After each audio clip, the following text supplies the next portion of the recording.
Oui, je fais cette vidéo un peu pour m'expliquer un peu pourquoi je me suis ouvert crûment, je dirais, concernant mes parents. Voilà, et d'exprimer mes ressentis à l'heure actuelle, parce que c'est actuellement que je vis ça.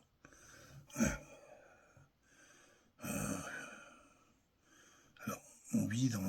Moi, je le vois sur nos pages Facebook, etc. Je suis plutôt d'un camp où on dénonce la pédophilie, on dénonce le sexe à tous les étages, tous les mélanges, les irrespects, quoi, les viols, et pire. Mais aussi, je vois des gens qui parlent du bonheur d'avoir eu une maman et de l'exprimer bien. Je pense à certaines personnes qui savent en plus bien l'écrire. La joie d'avoir passé du temps avec le père. Alors, je peux bien comprendre que souvent, ça n'a pas été idyllique pendant 50 ans. Il y a eu des hauts, il y a eu des bas. Mais ça a navigué quand même. Et puis des fois, ça a navigué plutôt bien. Voilà. On va dire ça comme ça. Ben, il y en a pour d'autres à qui ça n'a pas navigué du tout.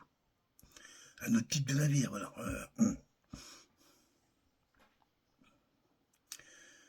Moi, je viens d'un monde où la famille, il a fallu s'inventer. Enfin, ça crée, ça. Et pour moi, ma famille, mon frère, ouais, c'est sûr. Mes sœurs,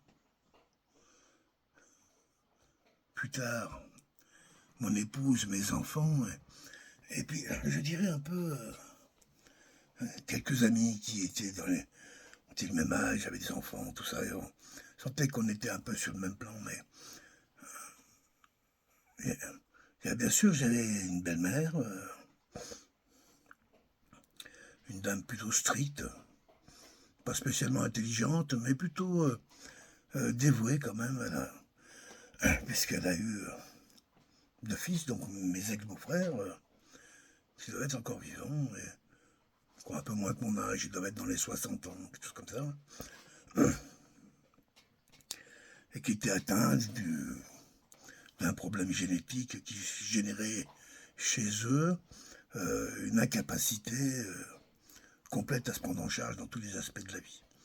Ça ne veut pas dire pour autant qu'ils ne voyaient pas la vie. Et ils avaient des tempéraments tous les deux complètement différents. Je me rappelle du grand Stéphane, un costaud, un gaillard, qui arrivait toujours comme ça, sourire droit dans les yeux, de la main solide. Et puis il disait, bon. Hein. Et puis tu avais Philippe, l'autre. Ouais, un peu sur lui, c'est compliqué. Il n'aimait pas trop, il se tournait souvent. C'est marrant ça. Hein. Et il était fin, Philippe, il écoutait beaucoup. Tous les deux d'ailleurs, c'est des gens qui écoutent beaucoup. Oui, comme je disais, j'ai eu cette belle maman. C'est sûr que elle aurait préféré tout autre que moi comme genre. Et je la comprends. Je la comprends. C'est important aussi que je précise que j'ai quand même été dans le genre je m'en foutiste, délinquant, violent, provocateur. Ouais, j'ai eu une période très trouble. L'entrée dans le monde, chez moi, s'est fait à coup de à tâtons. Euh, Quand on sort d'un foyer où on est près d'une centaine à vivre dans des dortoirs, avec des règles qui se sont assouplies d'ailleurs au fur et à mesure que les années ont avancé, mais qui au début étaient, je dirais même cruelles. Et puis, ce sont des milieux, en fin de compte, quoi que vous fassiez, c'est toujours le système qui protège. C'est hyper protégé, en fin de compte, sans se rendre compte. Des conneries, j'en ai fait, pas le seul au foyer. Et quand les gendarmes venaient, à chaque fois le directeur des foyers l'arrangeait tout ça, ça finissait pour des punitions éventuellement hyper protégées. Voilà. Et ce qui fait que tout d'un coup, lorsqu'on nous propulse, et en plus, moi je viens d'une époque où ils ont réduit la majorité de 3 ans. Quand j'ai commencé à être au foyer de Rochebois, la majorité c'était 21 ans. Et à l'élection, je crois, de Giscard, c'est lui qui a raccourci, je crois, Giscard d'Estaing. Et qui a ramené ça à 18 ans. Ce qui fait que ça m'a propulsé à la sortie du foyer beaucoup plus vite que je ne le pensais. Parce que le foyer n'avait aucune raison de me garder, étant donné qu'il était plus financé, quoi. Et puis parce que j'étais content que je m'en aille avec mon frère. Enfin, lui était déjà parti 1 an avant. Je crois que mon frère et moi, dans notre enfance, on a quand même créé de la désolation. Hein. On avait un côté étonnamment brillant, débrouillard d'ailleurs, mais on avait tout à côté de gamin sauvage. Aucune éducation, des repères assez brutaux. Mon frère et moi, on se bagarrait souvent, enfin c'est surtout lui qui me bagarrait souvent. C'est pas rare que ça finissait à coups de piquet. Bref, j'étais pas un enfant doux et gentil. En plus, j'étais gravement malade, j'avais des crises d'asthme terribles, qui fait que quand ça venait, plusieurs fois dans l'année, bah, c'est panique à bâbord, il fallait vraiment m'assister. Et ces mamans, ces femmes-là l'ont fait. Hein. Et avec dévouement, je crois. Mais moi, j'ai pas regardé ça comme ça à l'époque. Je regardais, comment je dirais, la longueur de ma chaîne. Ouais, c'est ça. Je regardais les adultes, ouais, s'activer. À l'époque, je pense entre autres à Madame Mondé. J'ai passé 3 ans chez elle.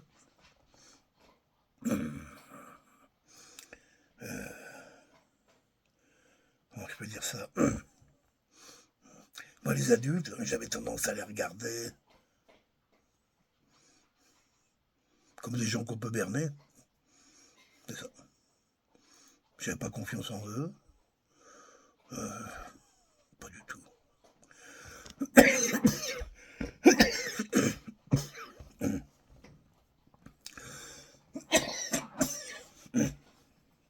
Excusez-moi.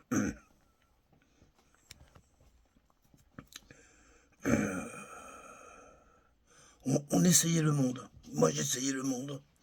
Habiter en pleine campagne, chez les paysans, pour cette partie-là, mais avant d'arriver chez eux, ça avait fait des foyers, des nourrices, et pas que deux. Hein.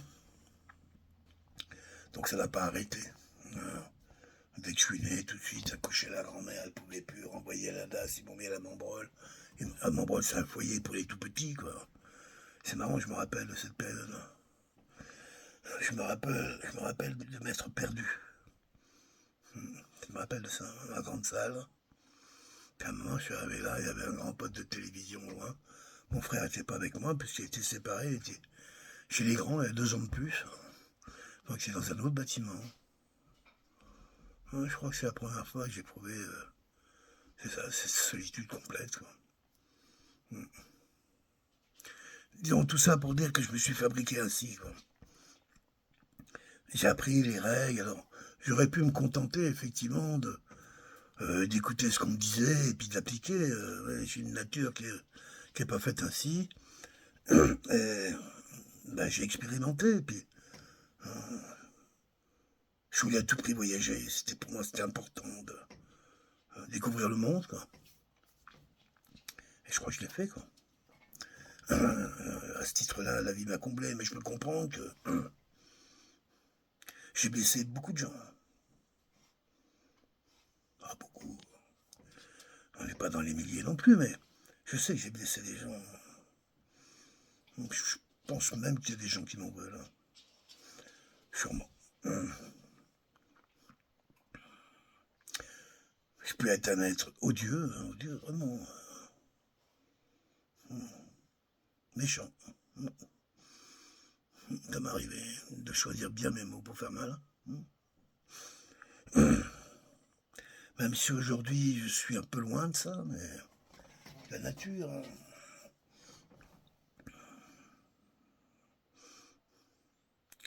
Moi, la beauté, comment je dirais, c'est un peu comme la pluie. La pluie, pour moi, c'est hyper confortable quand j'entends tomber sur un toit. La vie, je l'ai un peu expérimentée de cette façon. Je l'ai goûté ainsi. Elle s'est montrée. Au fur et à mesure du temps, voilà, des êtres, des femmes, des êtres, des amis sont rentrés dans ma vie. Et à travers les partages, j'ai pu me rassurer. Pour essayer à nouveau, comment on dirait ça,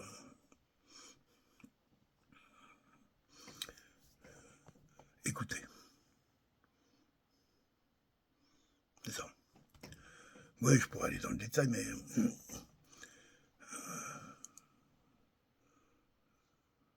je me suis à un moment interdit d'écouter des choses auxquelles je n'y croyais pas ou j'avais intérêt à ne pas y croire. Peu importe.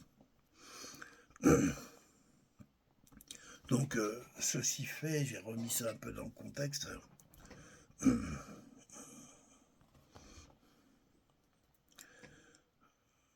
Sur nos pages Facebook, comme je disais souvent, il y en a qui partagent sur leur peine d'avoir leur papa, leur maman qui est parti. Et qui le partagent de telle façon que je le sens, moi, je sens que j'aurais... Ça me manque, parfois, moins en moins en vieillissant. Pourquoi? Parce que j'ai la chance d'être papa, quand même. C'est la mère de mes enfants qui m'a fait ce cadeau extraordinaire de me permettre d'être papa de 2 enfants,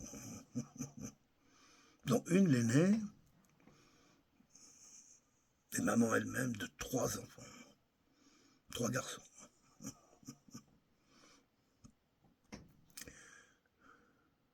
C'est quelque chose. Quand je regarde se déplacer tout ça, c'est... Wow, quand même. Je pense que par ce biais-là, j'ai peut-être mieux vu ce qu'était la famille. Et puis aussi les immenses discussions, débats avec mes frères et sœurs autour de tout ça, avec certes certainement de moins en moins d'entrain au fur et à mesure du temps, mais disons que ça pouvait être ça pouvait venir quoi, voilà, dans une discussion.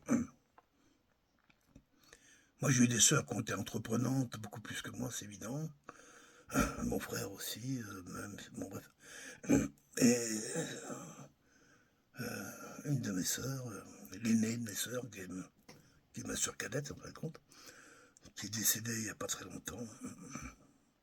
Je crois qu'elle avait rencontré notre mère, ça s'était très mal passé.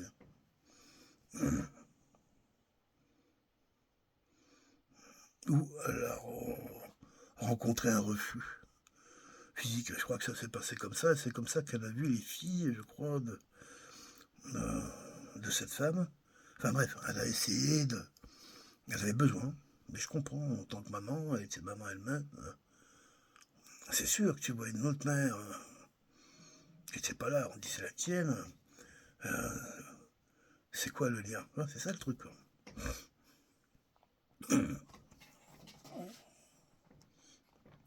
Moi personnellement, pendant des années,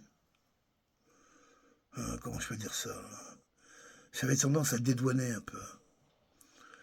Alors dire, ouais, mais bon, voilà, les conditions, l'époque, un couple mixte, etc., etc. Peut-être que, bon, c'était pas facile, à l'époque, il n'y avait pas de pilule. Bon, c'était les vrais cathos, donc il n'était pas question d'avorter. Euh, je pense que ça n'existait pas à l'époque, c'était interdit. Donc c'était obligatoirement par la bande. Mais même quand je disais ça, ça me... Comment je peux dire ça? Ça me permettait de mettre une étiquette, quoi. Fallait pas que j'aille plus loin, quoi.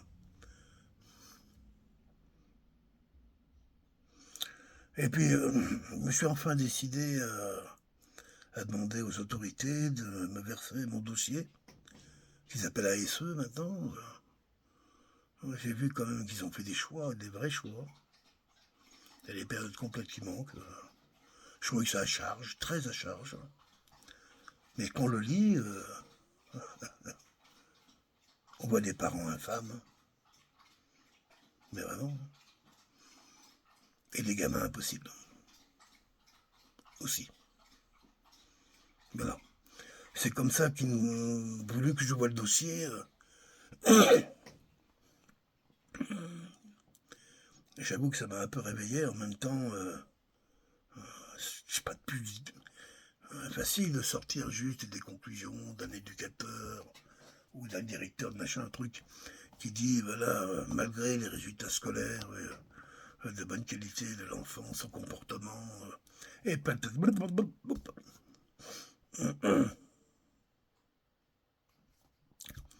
On aurait pu, je sais pas moi, parler de la remise des prix, par exemple. Au moins m'envoyer un document. Ah, ben, j'ai quand même 3 fois le prix d'excellence. Non, 2 fois. Et 1 fois le prix d'honneur. Oui, ben, bien sûr que j'étais fier. Alors, j'ai vu un document qui disait que je me vantais un peu de ça. Que j'étais excessivement fier d'avoir été le premier. Il rappelle tout de suite sur une classe de 28. Ah bah, ouais, quand même. On sent quand même qu'il y avait un choix de l'administration ok, voilà ce qu'on sait de vous. En réalité, quand je le lis, ça parle rien du tout de mon expérience. Et cet aspect-là, justement, j'avais jamais voulu vraiment l'aborder, quoi. Ce côté enfant de la nation, pupille de l'État. C'est...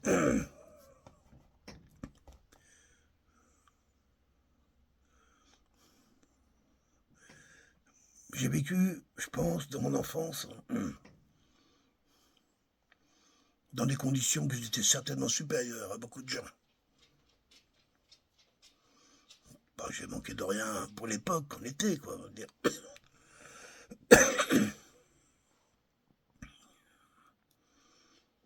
J'étais bien soigné dans la mesure de ce que ça savait faire, même très bien soigné, habillé, éduqué, envoyé à l'école. Je partais en vacances, tous les ans. J'étais en Italie, j'étais en Angleterre, j'étais en Savoie, comment ça s'appelait là. Bref, les îles françaises, là. Mais ici, là. Bref, j'oublie. C'est juste que, matériellement, effectivement, je pouvais me contenter de ça. En plus, je travaillais, comme nous tous, pendant les vacances scolaires, les week-ends. On travaillait sur de l'argent, quoi.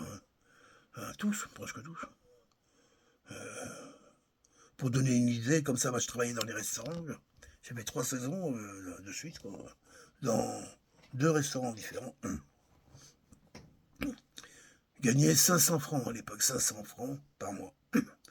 On va dire, si on va ramener ça avec du dollar québécois, on va dire 50 dollars québécois. Non, c'est à peu près ça que je gagnais. Et je travaillais 16 heures par jour. Enfin, j'étais disponible 16 heures par jour, 7 jours sur 7. Pas de jour de repos, on est en saison. Ça dure 2 mois, 2 mois et demi. Par contre, j'avais droit à des bons pourboires. Une partie des pourboires de quand j'étais chez moi, le restaurant, je suis allé 2 fois, la Chiguino, à Sénac en Dordogne. C'est moi qui suis devenu le spécialiste de la pâte à crêpes. Et je faisais les crêpes l'après-midi. On a fait un petit stand devant le restaurant sur le passage des touristes qui allaient se baigner pas très loin. Beaucoup de Hollandais à l'époque, et surtout de Hollandaises. Et voilà, je vendais mes crêpes et tous les pourboires étaient pour moi. Parce que souvent, en général, les pourboires avaient une caisse commune. Tu les mettais tous ensemble et on partageait avec les cuisiniers, ce qui me paraissait juste. Parce que moi, je vois des endroits, là, quand je regarde les émissions de bouffe, là, souvent les serveuses apprennent pour elles, même quand je vais au restaurant, là, elles prennent 15%, 20%. Mais un cuisinier, on en donne quoi? Moi, je pense que c'est important aussi de remercier le cuisinier, souvent. Alors souvent, j'ai plus envie de remercier le cuisinier que le service. Bon, ouais. Là, je me suis un peu emmené loin, là.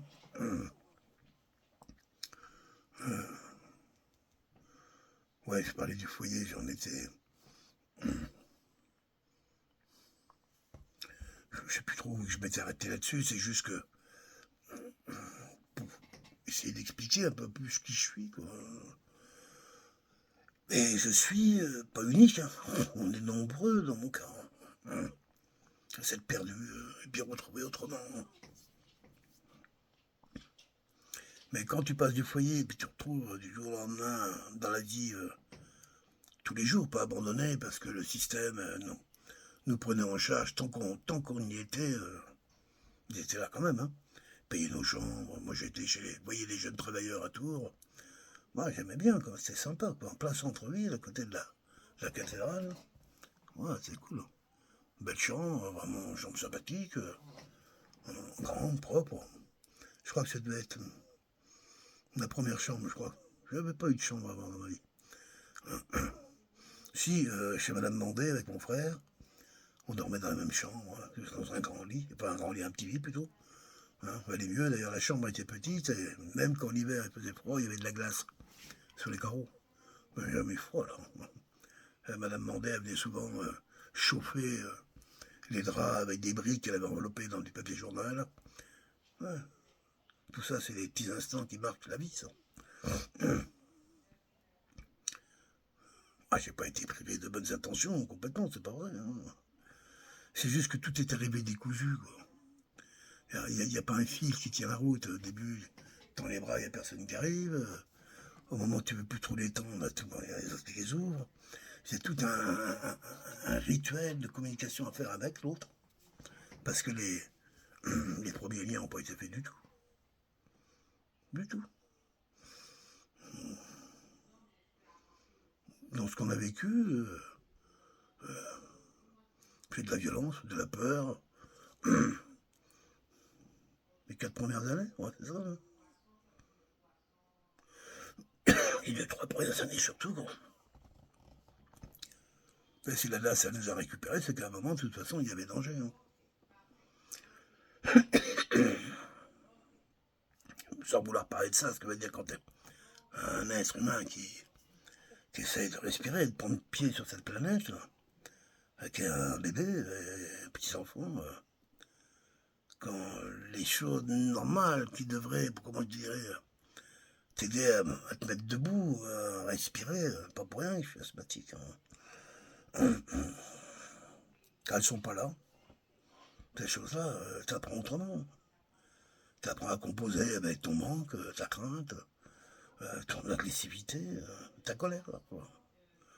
Et tu peux te retrouver très vite comme des gamins aujourd'hui, à piquer des vraies colères intérieures, et que après tu transformes en attitude.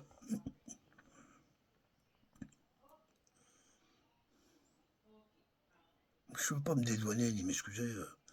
Il y en a qui n'ont pas eu de parents, qui ont eu des vies de merde, et qui ont réussi malgré tout à se rééquilibrer, et voilà, à être heureux. Hein. Je ne veux pas dire que je suis malheureux, non, c'est pas vrai. J'aime l'aventure plutôt. Voilà. Voilà, il y en a d'autres qui aiment plus ces choses qui sont plus figées, un peu comme mon frère. Hein.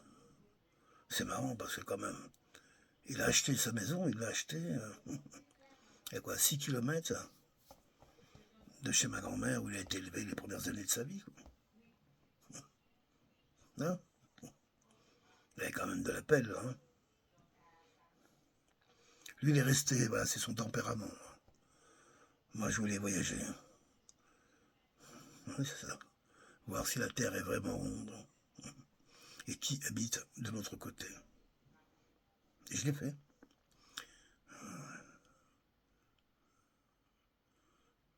Et c'est de là, justement, que je me suis dit, waouh, c'est superbe la vie, c'est beau. C'est beau, la Terre, les planètes. Toutes ces offrandes qui nous sont faites à chaque fois qu'on pose notre regard et qu'on se met en paix, quoi. C'est ça, je pense, qui a commencé à me calmer dans mes colères les plus profondes. La nature. Quand j'étais en chercher des exotiques, des choses qui... Waouh. Je me rappelle de Plage Noire, comment c'était où ça? Dans le sud du Kenya, là.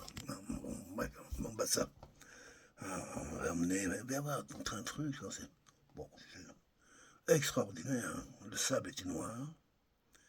L'eau, elle était liteuse, bleu ciel clair. On voyait le sable noir en dessous, hein.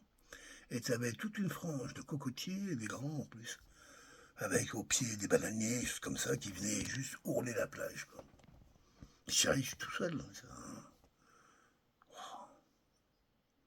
Wow. J'avais jamais vu ça.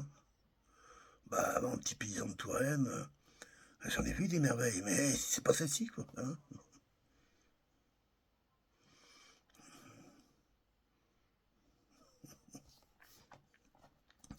Oui, voilà, je sais plus trop où j'en suis un peu dans tout ça. J'essaie de me présenter un peu pour que ça donne du sens un petit peu à cette vidéo que j'ai produite la dernière fois concernant mes parents. J'ai besoin d'identifier bien clairement tout ça pour, comment je dirais, trouver le lien.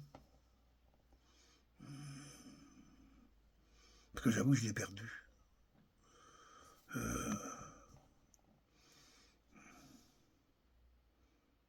Ouais, je crois que j'ai le perdu. Mais bon, je suis bien né des entrailles de ma mère et d'une gamète de mon père.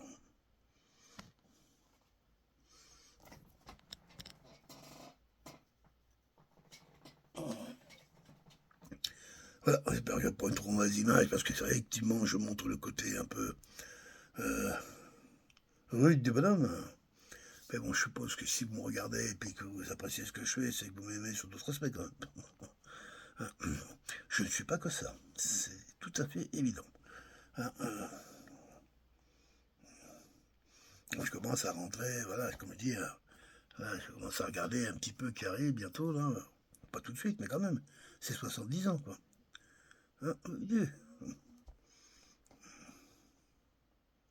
en fait un bout quand même sur la planète, hein, ça en fait des kilomètres.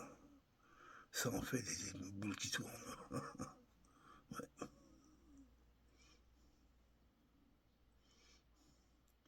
Je pense que ça, c'est quelque chose que j'aurais pu vraiment échanger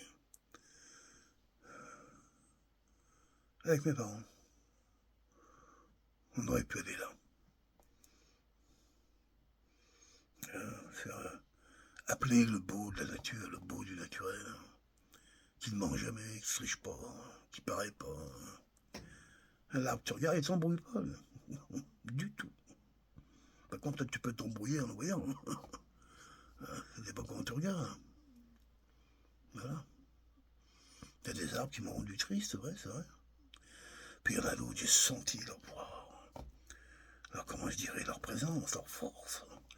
C'est fort un arbre. Un taureau c'est costaud, un cheval c'est costaud, mais un arbre. Une baleine c'est très costaud.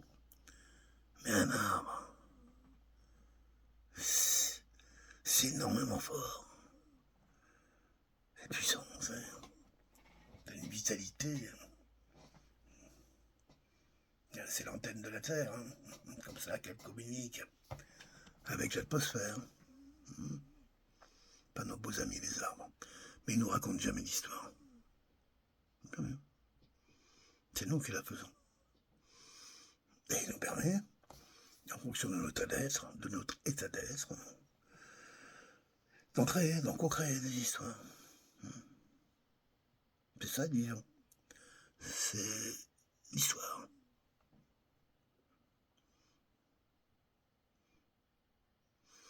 Vrai ou pas vrai, je dirais que les belles histoires, elles doivent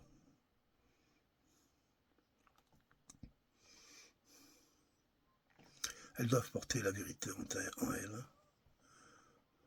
Quelle vérité, on peut aller loin, c'est sûr. C'est vrai que moi, je suis un peu de travail de vérité en ce moment. C'est pas la partie la plus facile. Parce que plus je m'approche de cette histoire, de mon histoire, de notre histoire, de leur histoire, plus je m'imprègne, plus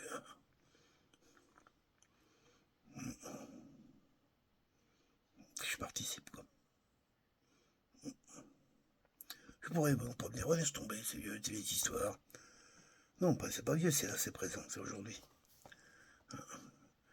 Et ça me fait du bien de le partager, à vrai dire. C'est comme si que je peux pas revenir en arrière, voilà. Je peux pas, des fois, je fais des vidéos, je les partage pas, quoi. Puis quand je les partage comme ça, ça marque l'énergie. Il y a quelque chose, ça me guide en tout cas profondément. Et puis il me dit que mon expérience, quand elle n'est pas trop mal présentée, peut certainement être intéressante pour la vie d'autres personnes. En tout cas, je la partage. En partie.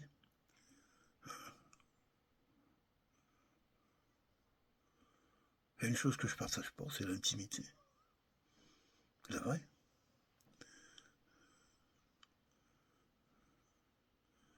Et mes parents sont pas dans mon intime. C'est ça.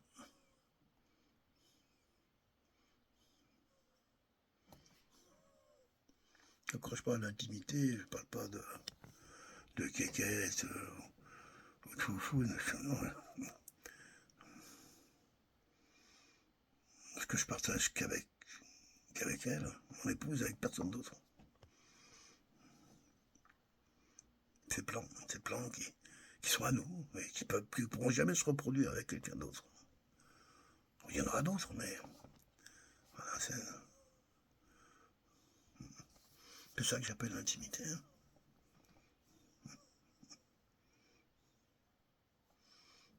Allez, j'arrête ma vidéo. 33 minutes, propos. Je reprendrai ça sur le sujet. C'est à l'ordre du jour. Bye.